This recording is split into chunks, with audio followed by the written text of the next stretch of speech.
আমি শুধু দেখছি আমার ছেলে একমাত্র ঘর আর মসজিদ ছাড়া কোথাও যাইতো না, কোনো মানুষের সাথে আড্ডায় যাইতো না। হঠাৎ করে আমার ছেলের কি হয়েছে, এত বড় অপরাধ কেন আমার ছেলের এত বড় অপরাধী করা হয়েছে? যদি আমার ছেলে সত্যি এত বড় অপরাধ করেই থাকে তাহলে আমি ন্যায্য বিচার চাই, আর যদি নাই করে থাকে তাহলে আমার ছেলেরে কেন 3 নাম্বার আসামি করা হইলো? এ থেকে আমি চাই যাতে আমার ছেলে মুক্তি পায় বা আমার ছেলে ফিরে আসে। আমার স্বপ্ন, আমার আশা, আমার রায়হান আমার পরিবারের একমাত্র ভরসা। আমি গরিব মানুষ, আমার ছেলে বড় হবে, আমাদের পাশে দাঁড়াবে, সেটাই ছিল আমার স্বপ্ন। বাবা প্রথমে গার্মেন্টসে চাকরি করতো, এখন অটো রিক্সা চালায়, আমি গার্মেন্টসে চাকরি করি। এইভাবে রায়হানের পড়াশোনার খরচ চালাই। রায়হানের যে জায়গায় লাগে 5,000 টাকা, সেই জায়গায় আমরা দিই 1,000, 1,500 টাকা। যেই রাস্তা রায়হানের 10 টাকা গাড়ি ভাড়া লাগে, সেই জায়গায় আমরা রায়হানে কোনো গাড়ি ভাড়া দিই না, পায়ে হাইটে ক্লাস করে। আমার ছেলেও অনেক কষ্ট করে, কিন্তু যে হত্যাকাণ্ডের সাথে জড়িত আমার ছেলে কতটুকু অপরাধ করছে আমি জানি না।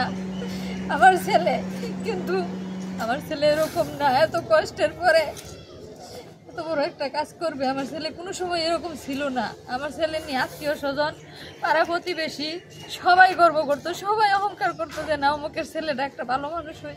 ঘটনা ঘটছে কথা শুনি, তখন সে বললো যে আব্বা আমি হল থেকে বাইরে অফিসের সামনে দিয়া যাইতেছিলাম, তখন দেখি দেন মানুষের জটলা দেখার পরে আমি গেছি, যাই দেখি যে শামীম মোল্লারে অন্যান্য লোকেরা ধরছে। তো শামীম মোল্লা আগে বৈষম্যবিরোধী ছাত্র আন্দোলন যারা করছে এদের উপর প্রচুর টর্চার করছে। তো সেই ক্ষোভের থেকে আমি এখানে দাঁড়ানো দেখতেছিলাম। এই দেখার একটা মাত্র ছবির উপর ভিত্তি করে আমার এই মামলায় ফাঁসানো হয়েছে। সে দোষী হয় তার শাস্তি হোক, এটা আমিও চাই। কিন্তু যদি সে নিরপরাধ হয় তাহলে আল্লাহ তার মুক্তি দান করে। আমার আর কিছু বলার, আমার মা বাবা কায়দা 2-3 দিন ধরে কিছু খাইতেছে না, আমার কি হবে? আমার মা বাবার কি হবে? আমার ভাই তো এতটা বড় কোনো করে নাই। আমার বড় ভাই একটা ছাড়া ছিল আমার উপরে, আমার সব কিছু শেষই যায়। আমি কয়েকদিন আগে এখানে ঘুরতে আসি, আমার ভাই আগে পরে কোনো ক্রাইমে যুক্ত ছিল না, আপনারা দেখতে পারেন। মানে কোনো সময় কোনো দিন ক্ষতি করে নাই, কোনো ক্ষতি করে নাই। আমার ভাই জীবন শেষ হয়ে গেল, আমাদের সকল কি বলবো, আমাদের সবার জীবন শেষ হয়ে যাইতেছে। আমরা এত বড় পাপ তো আমার ভাই করে নাই। শামীম মোল্লাকে মারলে তো প্রচুর মানুষ মারছে, তাদের তো কোনো কিছু হচ্ছে না। আমার ভাই শুধু ওইখানে দেখা গেছে দেখে কি আমার ভাই তারা ঠিকই ঘুরে বেড়াইতেছে, তারা আসলে সবাই ঘুরে বেড়াচ্ছে, তাদের কিছু হয়নি। আমার ভাইয়ের কেন হবে? আমার ছেলে 3 নাম্বার আসামি কি করে হলো? কেমনে হইলো? আমার ভাই 5 ওয়াক্ত নামাজ পড়ে সবসময়, তারে এই যে জেলে আছে তারপর জেলের ভিতরে নামাজ পড়তেছে।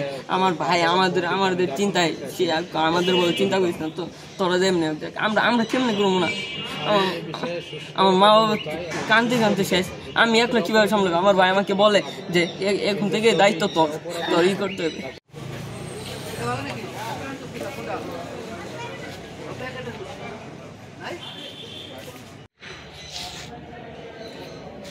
আমার গাড়ি সব